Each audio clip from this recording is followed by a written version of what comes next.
entonces se quejaron, y entonces ellos quieren seguidores para ellos. Que los pasos se meten para la escuela. Exactamente, si es una donación es para la escuela, no es para tu semestre, que no se carguen ustedes con su biografía. Exacto, Que venga el delegado con su biografía, lo pone y listo, y se vuelve ya a su casa.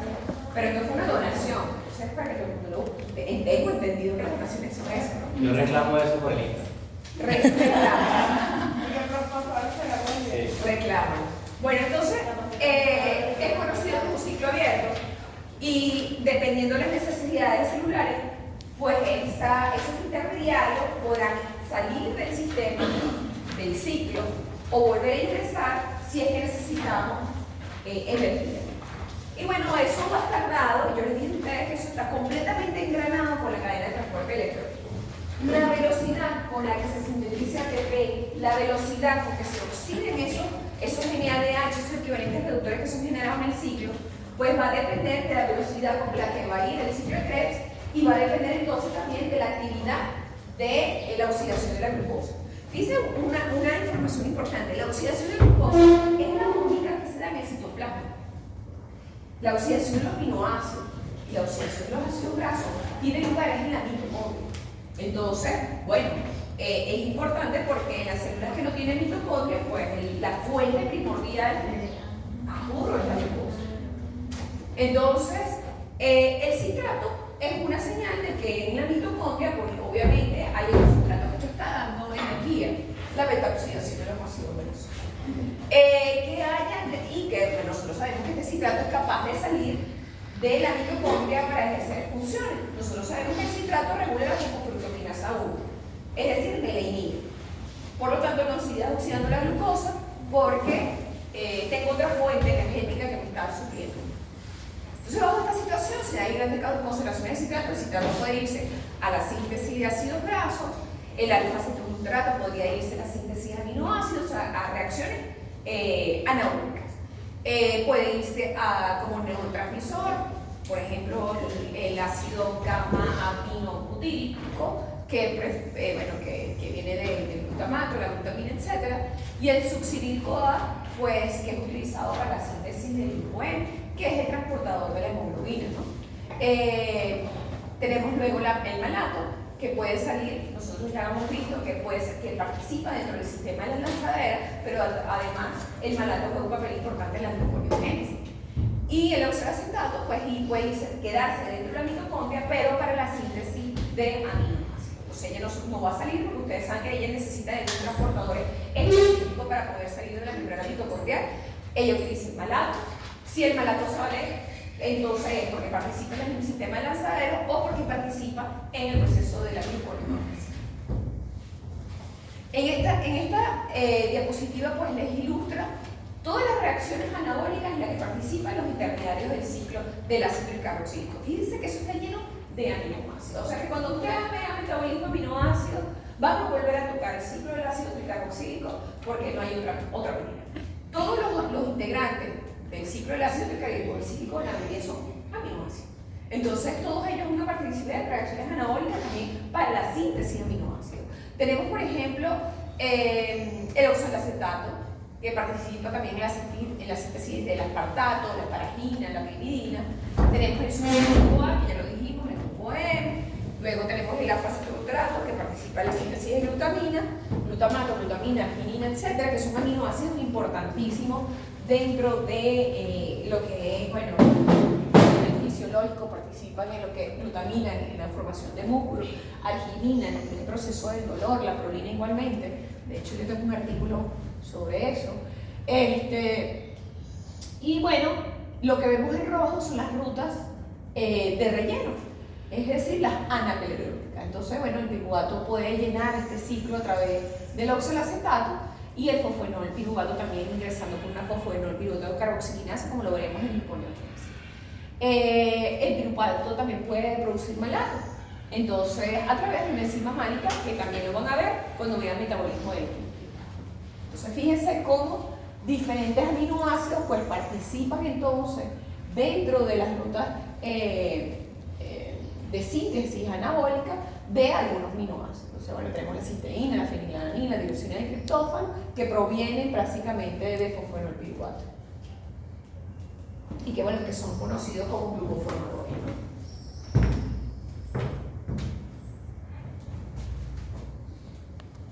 Ajá, entonces, a ver. Bueno, qué bueno. Llegó el video.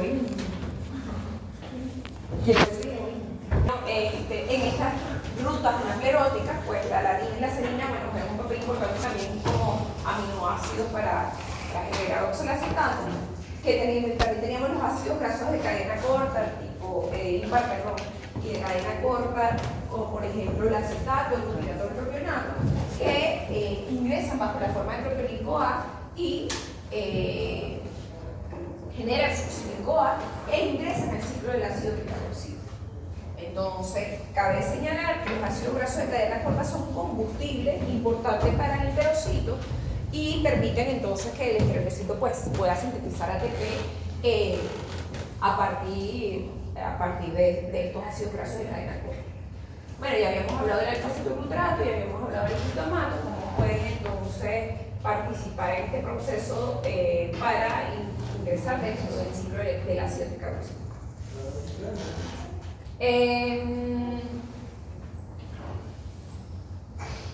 ¿Qué más les puedo decir aquí? Bueno, otra forma de completar el ciclo es a través del malato acetato por el malato de silogenasa para generar oxalacetato o por el partato hacia oxalacetato a través de una transaminación.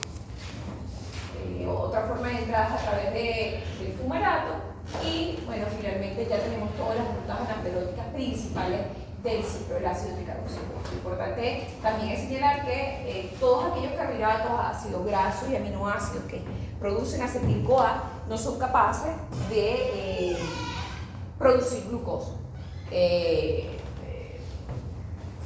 Y esto es debido, básicamente, a que sus carbonos son perdidos dentro de las dos primeras reacciones, el isocitrato de silogenasa y el alfa-cetoglutarato de silogenasa, que hace que entonces los carbones de este acetil-CoA sean cedidos y por lo tanto todo lo que venga a partir de acetil-CoA, los esqueletos carbonados pues ya no funcionan para regenerar ni para producir glucosa, ¿okay? Entonces eso es importante que lo tengamos en cuenta. Finalmente, pues el ciclo de Krebs, les ilustramos aquí en esta diapositiva pues todas las reacciones anapleróticas que hemos descrito anteriormente. Bueno, por medio de la piruvato carboxilasa, que es la principal ruta anaplerótica descrita para el ciclo, es el regenerar o el producir oxalacetato para que pueda pues, completar el ciclo o rellenar el ciclo. El fosfenolpiruvato por medio del fosfenolpiruvato carboxiquinasa, que también produce oxalacetato, como veremos en gluconeogénesis, y la carboxiquinasa y la fosfenolpiruvato carboxilasa también generan oxalacetato en las plantas, en la bacteria y en la levadura, cosa que no vamos a tocar para nosotros, bueno, no corresponde esto, ¿no? Y bueno, la enzima málica, que es la que habíamos dicho que produce malato a partir de piruvato. Entonces, piruvato es un bicarbonato más NADPH, fíjense que utiliza el NADPH, la enzima málica produce malato más NADP. Y este malato, pues, es regenerado pues, por producir oxalacetato dentro de la célula y una de las fuentes anapleróticas importantes dentro del organismo. Fíjense que el piruvato no solamente, una alta concentración de piruvato podría irse a la producción de lactato, sino que también pues, un piruvato en exceso podría producir mayor cantidad de malato. Y este malato, bueno, proveniente de NADPH, lo que significa que necesita de que la ruta de la pentosa fosfato esté proporcionando, bueno, entre otras, esté proporcionando el NADPH. Pero habíamos dicho que la NADPH era solo en procariota, ¿no? No, bueno, cuando vimos pentosa fosfato, nosotros vimos que nosotros producimos NADPH, ¿cierto? Cuando hablé de las NADPH, que a nivel citosólico se podía producir, y cuando dije lo de citosólico, ¿qué era lo de células por caracteres? Pero me recuerdo, dime. ¿Qué significa anaplerótico? Ajá. ¿Qué significa anaplerótico? Y uno que me enseñó la clase hablando de la ruta anaplerótica. ¿Qué sé? Que puede entrar y salir del ciclo. No, eso es anfibólico. Esas son que rellenan. Que rellenan el ciclo. Son reacciones que rellenan el ciclo. Medida de pH lo necesitamos en el organismo. Generalmente, el que trabajemos con NADP o que trabajemos con NADPH va a depender si te pertenece a una ruta catabólica o anabólica. Generalmente las rutas catabólicas utilizan NAD y las rutas catabólicas utilizan NADPH o generan NADPH. Entonces, anabólicas, perdón. Anabólicas, NADPH, catabólicas, NAD. Una pregunta, entonces es una manera de decir que es una reacción complementaria para que el ciclo se procese. ¿Cómo? O sea, se podría considerar. Me hicieron ruido con Es decir, son reacciones complementarias. ¿Quiénes? ¿Quiénes son reacciones complementarias? No, ¿qué son las reacciones O sea, anaerobias? se entiende que era de relleno, pero no es una manera de decir que es algo complementario para que el ciclo funcione. No, son rutas de relleno. Exacto. Es como un episodio de una serie que no tiene mucho sentido que esté en la ¿Por qué Como no si tiene fuese peluche sentido? sin la pepa. ¿Por qué no tiene sentido que sean unas rutas de relleno? ¿Por qué creen? O sea, cierran una serie. Sí, pero esas rutas son las intermediarias. Claro, pero pues, ¿qué fue lo que yo les dije con el ciclo de Krebs? Porque el ciclo de Krebs es anfibólico. Porque es intermediario, pueden entrar y salir. O sea, que Entonces, si sale, alguien tiene que ingresar. Entonces, tiene lógica que si saliera un intermediario, alguien tiene que reponer si la situación metabólica te lo está pidiendo. Entonces serían No es un complemento. no, porque el complemento es lo que necesitas ahí, es como otra forma de tener lo mismo para el Pero ciclo. una pregunta, ustedes no hablan sobre el NADH, dependiendo si es catabólica o anabólica, ¿cómo sería? Si es anabólico, trabaja con NADP. Si es catabólico, trabaja con NAD. Exacto. Gracias. Entonces, claro que tiene sentido. Si el ciclo del ácido carboxílico es un ciclo abierto, que significa que dependiendo de las necesidades celulares, sus intermediarios pueden entrar o salir, pues obviamente en el momento que la situación sea que tengo necesidad energética, pues tengo que tener aquellos intermediarios que salieron, tienen que volver a ingresar. Y eso es lo que llamamos rutas anaeróbicas. Es decir, rutas de relleno para poder otra vez complementar, para poder rellenar o sustituir los intermediarios que anteriormente no estaban, porque necesito la señal intracelular.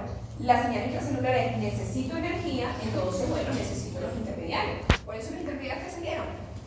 El oxalacetato se bajó la concentración. Tengo a espesa de qué? A espesa de la salida de malato. Entonces, tengo que reponer oxalacetato. Tengo que reponer malato. Tengo que reponer succinil-CoA. Tengo que reponer fumarato. Tengo que reponer alfa-cetoglutarato. Y todos esos intermediarios que llegaron a salir vuelven a ingresar porque, como les dije al principio, el metabolismo, la oxidación de los aminoácidos están en la mitocondria. Entonces no es que van a entrar y salir de la célula, de la mitocondria, es que están allí. En el caso del malato participa, sale del citoplasma porque tiene otra relación que ustedes ya conocen, que es el sistema lanza. Exactamente. O sea que ellos pueden en la mitocondria tener funciones para aminoácidos. Para la síntesis de aminoácidos, sí, completamente. O pueden ser utilizados en el caso del citrato para la síntesis de participan en la beta-oxidación. Tienen varios trabajos, ellos salen a hacer otras cositas. Claro, ellos no están ahí para el ciclo de Krebs exclusivamente. Entonces, una de las principales rutas anaeróbicas y que vamos a volver a ver cuando veamos gluconeogénesis es la piruvato-carboxilasa. La piruvato-carboxilasa, pues, es una enzima que es regulada por la biotina, y habíamos hablado de la biotina, porque la biotina puede secuestrar la biotina y al secuestrarla pues la puede expulsar la persona y no la absorbe, por lo tanto puede tener deficiencia de biotina. La biotina es la proteína de clara de huevo, que cuando la cocinamos pues se desnaturaliza y ya no es ácido. Pero bueno, nosotros en investigación utilizamos la biotina, la clara de huevo, en este caso la biotina, para quedar biotina o para utilizarlo como pegamento. Profe, o sea, Pegamento consumir huevos crudos puede afectar la función de esa enzima. Sí, sí, sí. Incluso dicen que los cacahuetes también tienen de adenina. Entonces, bueno, pero ella es estimulada por acetil-CoA y si nosotros nos recordamos, el complejo piruvato de deshidrogenasa es inhibido por acetil-CoA. Entonces, mientras yo inhibo la piruvato de deshidrogenasa que me lleva a piruvato acetil-CoA,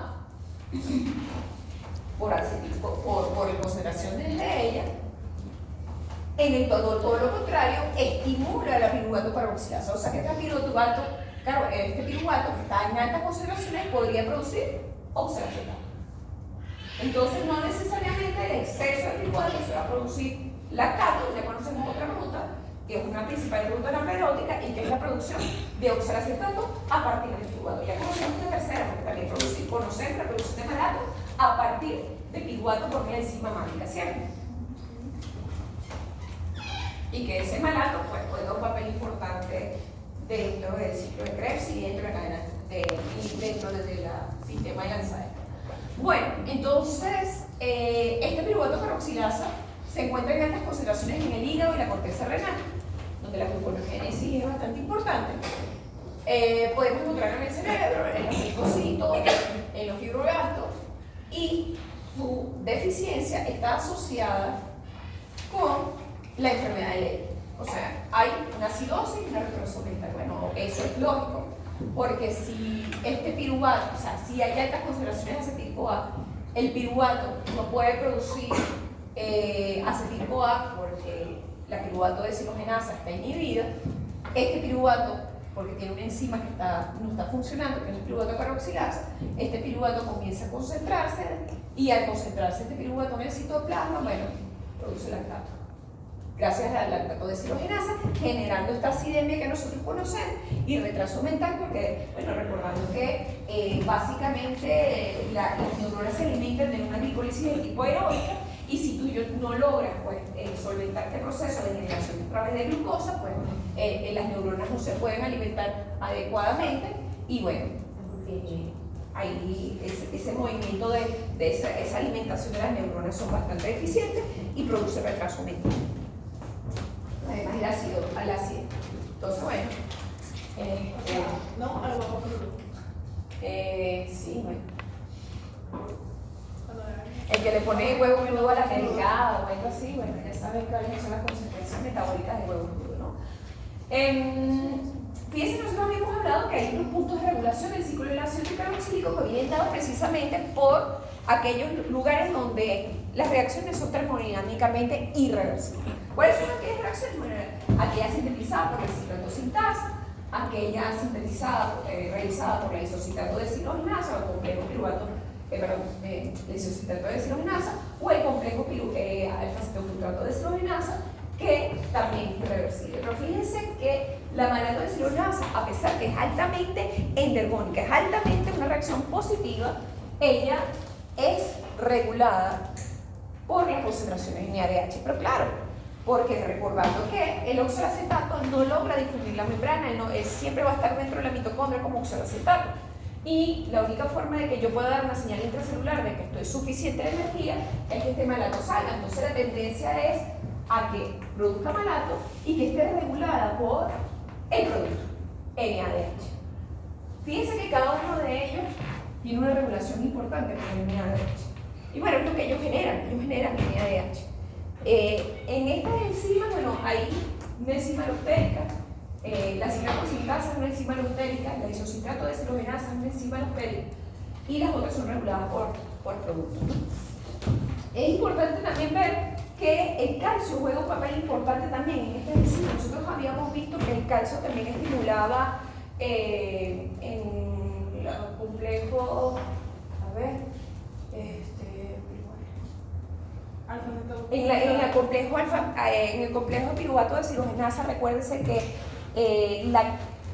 tenía dos proteínas, una proteína quinasa y tenía una proteína fosfatasa, y recuerden ustedes que la proteína fosfatasa pues era estimulada por calcio, ¿sí lo recuerdan? Entonces, bueno, el calcio y la contracción muscular puede estimular la producción de acetil-CoA a través del complejo piruvato de deshidrogenasa, pero también va a estimular entonces la isocitrato de deshidrogenasa, fíjense, y la alfa-cetoglutarato de deshidrogenasa, aun cuando yo no tengo un movimiento de NADH. Ustedes lo van a ver que sí lo va a ver, pero fíjense que simplemente dentro del producto de la contracción muscular, pues va a generar que yo estimule de manera inmediata, pues, como estimulador alostérico el isocitrato de deshidrogenasa, y voy a estimular también el complejo alfa-glutarato de deshidrogenasa, y como ya habíamos visto, pues la producción de acetil-CoA a través del complejo piruvato de deshidrogenasa. Pero fíjense que hay otro. El NADH, bueno, vamos a hablar del NADH, lo hablamos, del ADP, es decir, que el ADP es la fuente, es la información que yo tengo de la utilización de energía. Si yo tengo altas concentraciones de ADP, significa que necesito energía. Y así como ocurre en la fosfofructokinasa 1, que las concentraciones de ADP me la estimulan, pues aquí la isocitrato de deshidrogenasa, un potente regulador alostérico, es la presencia de ADP, es decir, necesito energía continua. Entonces, hemos hablado de ellas, pero ahora vamos a hablar de la citrato sintasa. Y la citrato sintasa, pues, es la primera enzima que cataliza, que actúa sobre la primera reacción del ciclo del ácido tricarboxílico. Y ella es regulada por sus productos. De hecho, ella también es un regulador alostérico, está regulada alostéricamente por el succinil-CoA. Succinil-CoA también, creo que tengo otra diapositiva donde esto está mejor colocado, sí está. Entonces, fíjense que esta citrato sintasa, pues, es regulada también por otros reguladores alostéricos, como es el succinil-CoA. Altas concentraciones de succinil-CoA, pues, me inhiben la citrato sintasa, no siga condensando los acetatos con acetil-CoA porque no necesito energía. Fíjense que el ATP juega un papel importante aquí y es estimulada por el ADP. El ATP me inhibe, el ADP me estimula. Luego tenemos las concentraciones de NADH, pues, que también podrían influenciar esta citrato sintasa. Altas concentraciones de NADH significa no estoy oxidando la cadena de transporte de electrones para el ciclo, que no lo necesito. Y esto es importante, este NADH, para todos ellos, porque eso significa que si la cadena de transporte de electrones no me está oxidando ese NADH, es porque no necesito energía. Entonces la cadena de transporte de electrones disminuye la velocidad de oxidación de ese NADH y por lo tanto el ciclo de Krebs comienza a pararse. Al comenzar ella a disminuir la velocidad con la que ocurren las reacciones del ciclo del ácido tricarboxílico, entonces estos intermediarios comienzan a salir a realizar las reacciones de biosíntesis, de aminoácidos o de ácido graso. Por otro lado, fíjense que se me olvidó decirles que también el complejo alfa-cetoglutarato de deshidrogenasa es inhibido por su producto, el succinil-CoA, pero también es regulado por el GTP. Otra relación, otra información de que tenemos bastante energía. Que recuérdense que el GTP es análogo al ATP. Entonces, de allí la regulación, pues, del ciclo del ácido tricarboxílico. Esto está alineado en el gráfico. Entonces, bueno, ¿de qué depende la regulación del ciclo del ácido tricarboxílico en general? Bueno, del estado de fosforilación del ATP, tengo ADP, tengo ATP, y el estado de reducción del NAD. Hay bastante NADH, no tengo NADH, o más bien tengo gran cantidad de NAD. Si es a la inversa, si la cociente de NADH no tengo marcador, creo que no es marcador.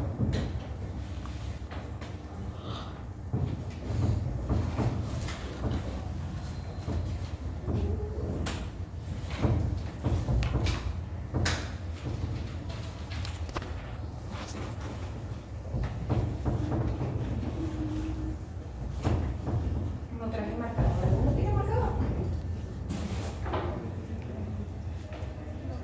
No, bueno, entonces, si la relación de NADH-NAD se cambia, es decir, tengo un bajo cociente, si tengo un bajo cociente de NADH-NAD,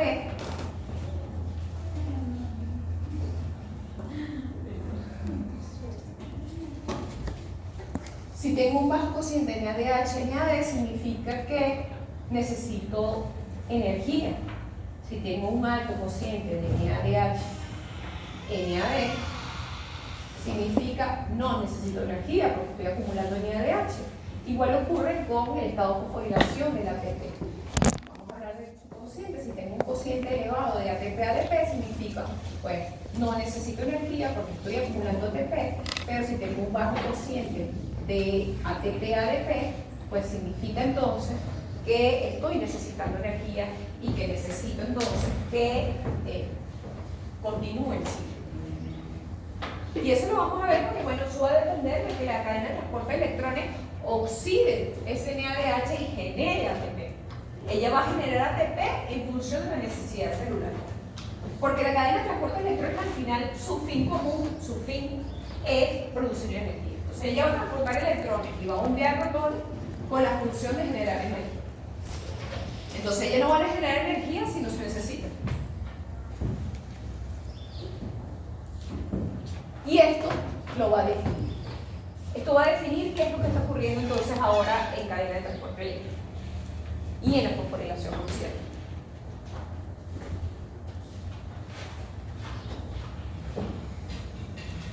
Bueno, entonces ya vimos la regulación del ciclo. Esto es un resumen de todo lo que está ocurriendo. Fíjense que aquí está agregado el complejo piruvato de deshidrogenasa.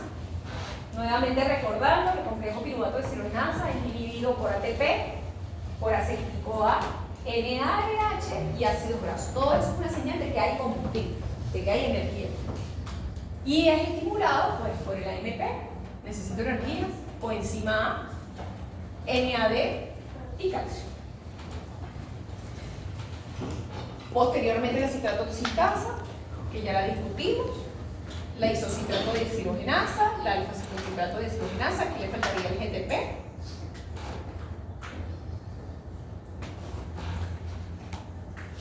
Y no coloca aquí malato de deshidrogenasa, pero requiere de NADH de esta relación. Ella va a tender siempre a acumular malato.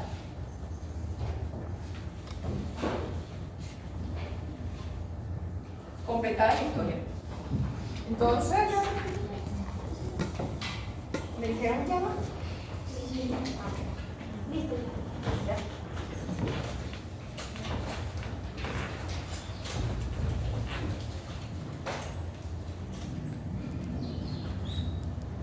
Si nosotros vemos en esta, con respecto a la regulación alostérica de la isocitrato de deshidrogenasa, si vemos en función del eje de las X, tenemos la isocitrato y en el eje de las Y, pues tenemos la actividad, la velocidad con que actúa pues, la isocitrato de deshidrogenasa, nosotros vamos a poder observar que en presencia de ADP, pues fíjense que en pequeñas cantidades de isocitrato, pues ella va a tener gran actividad, que como si no tuviese ADP, si no tiene ADP, pues tendría que necesitar muchas mayores concentraciones de isocitrato para poder ella tener algo de actividad, ¿no? Igual ocurre, pues,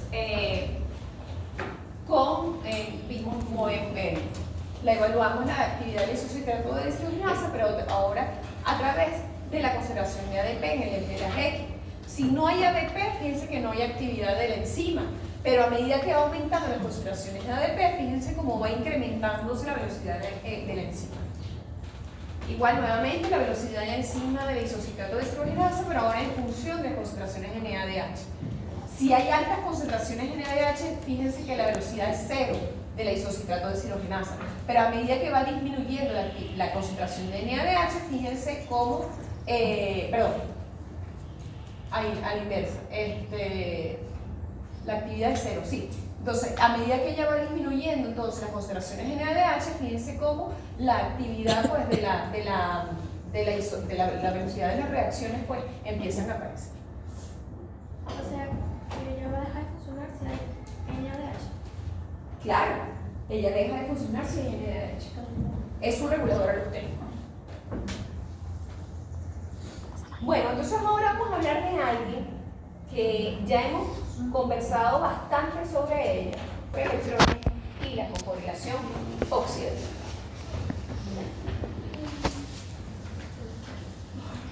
Bueno, fíjense que la cadena, ya hablamos del ciclo de Krebs, que es muy regulado, que depende de un estado que depende de dos factores importantes, el estado de fosforilación del ATP y el estado de oxidación del NADH.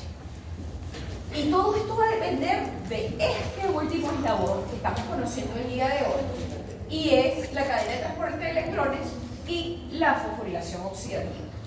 Fíjense que la cadena de transporte de electrones supone un conjunto de reacciones de oxidorreducción que van a ocurrir en los diferentes complejos que la acompañan. Ella está constituida por 4 complejos. Complejo 1, la NADH deshidrogenasa. Complejo 2, la succinato deshidrogenasa, que ustedes conocen de esta enzima y que es la única enzima del ciclo del ácido tricarboxílico que participa tanto en el ciclo del ácido tricarboxílico como en la cadena de transporte de electrones. Luego tenemos el complejo 3, que forma parte del citocromo BC1, tenemos el complejo 4, que es el citocromo oxidasa, y finalmente la ATP sintasa. La ATP sintasa que se encarga de la síntesis de la ATP. Entonces, esta oxidación de combustible que vimos en la primera clase, bueno, en la primera clase explica el metabolismo de este carbohidrato que consumimos en la primera clase, que fue absorbido, que fue digerido, que fue absorbido y que posteriormente fue transportado y metabolizado, y ahora con la necesidad celular de que necesito energía, termina y culmina con esta fase en una célula respiratoria. Entonces, fíjense que también estos complejos pues requieren de un aceptor final, que es el oxígeno.